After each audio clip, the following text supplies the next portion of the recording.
Hi, this is Ike from IkesOutdoors.com. Today I'm going to show you a simple, easy way to change the cord on this Ripcord rest. The first thing you're going to want to do is take this off your bow. Now when you take this off your bow, there's a real easy way. We're going to show you. We got a video we're going to show you on how to time these.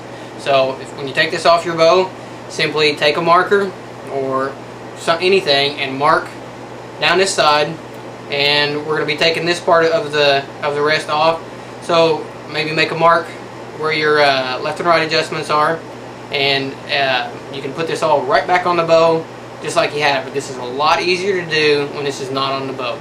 So we're going to show you real quick how to do this. This is a very simple process, and if you follow these steps you can do this with very little work and get the cord replaced on this Ripcord in no time.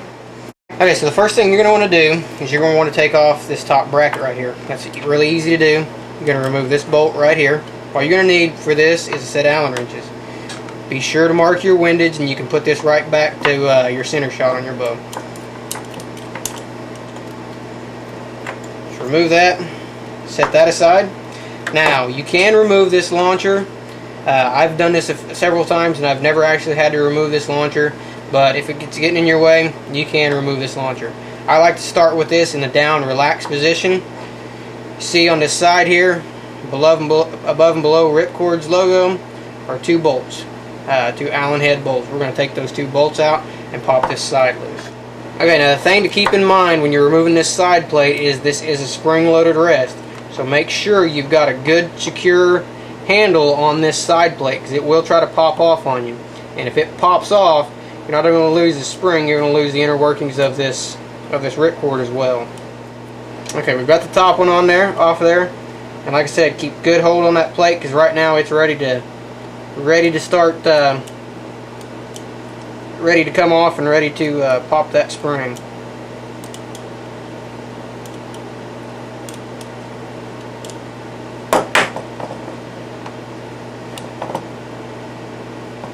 Okay. So we've got our two bolts out, and now this is going to turn counterclockwise, so be prepared for that. And just let it slide nice and slow and easy, just like that, and you're ready to go. That's all you have to do. You can slide that cover off there, and there's the inner workings of your Ripcord. You can see this notch, how it's shaped just like that spring.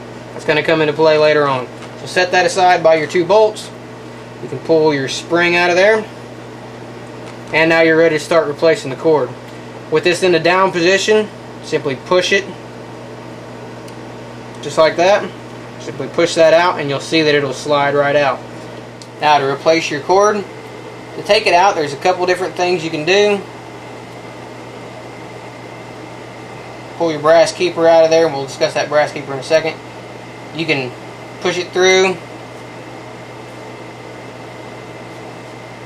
and pull everything through this side, or you can snip this in and pull everything out the back side and pull it through just like that. Now this brass keeper, I want to show you real quick. Now this brass keeper, the hole is not in the center. This is the way you'll want to slide it in. You'll want the hole up. If you've got it to the side or down, then the brass keeper is in there wrong. The hole must be oriented to the top and in the center, not to the sides and not down. Okay, so to replace our cord, you're going to get a cord that's going to be exactly like the one that you took off.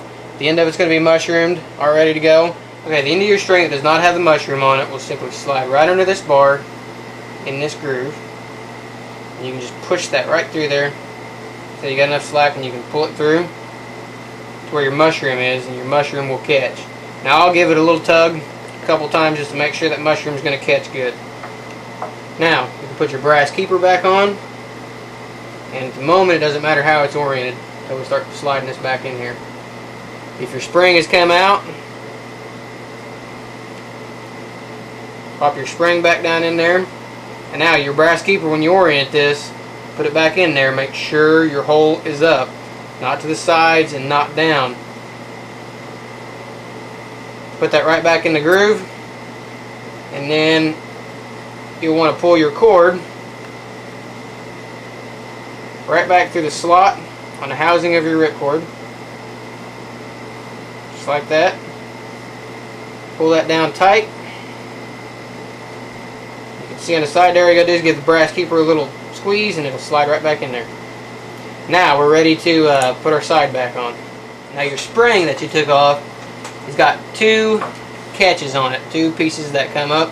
One points out, one points back toward the inside. Now the one that points back toward the inside of your spring is going to go down and it's going to go right in the groove, just like that. Your clip that points out away from your spring is going to point right toward your brass keeper. Now we're ready to replace our cover. Now you'll notice the side cover has a shape, it has an indentation. It looks exactly like your spring. You're going to slip that right on top of that spring, just like that. Now for you guys, I'm doing a right-handed ripcord here. For you guys who are doing left-handed ripcords, it's going to be just the opposite. Lefties should be used to that. What we're going to do now is, with it back on there, we're going to rotate this clockwise. For you left-handed guys, you're going to be rotating counterclockwise. So what I'm going to do is I'm going to rotate this clockwise until my holes line up, and I'm going to hold it, and I'm going to try to get those bolts right back down in there. This may take a few tries to get this done, and we'll show you this real quick, but that's the basics of it. You're going to turn it clockwise until your holes are lined up, and then you're going to put your bolts back in there. Lefties, you're going to turn it counterclockwise until your holes are lined up. Okay, so here we go. Let's get our bolts handy, get our Allen wrench handy, and let's see if we can do this. I'm going to turn it clockwise, and when I get it into position, I'm going to squeeze it down really good and tight with my thumb, and I'm going to try to get that thing started.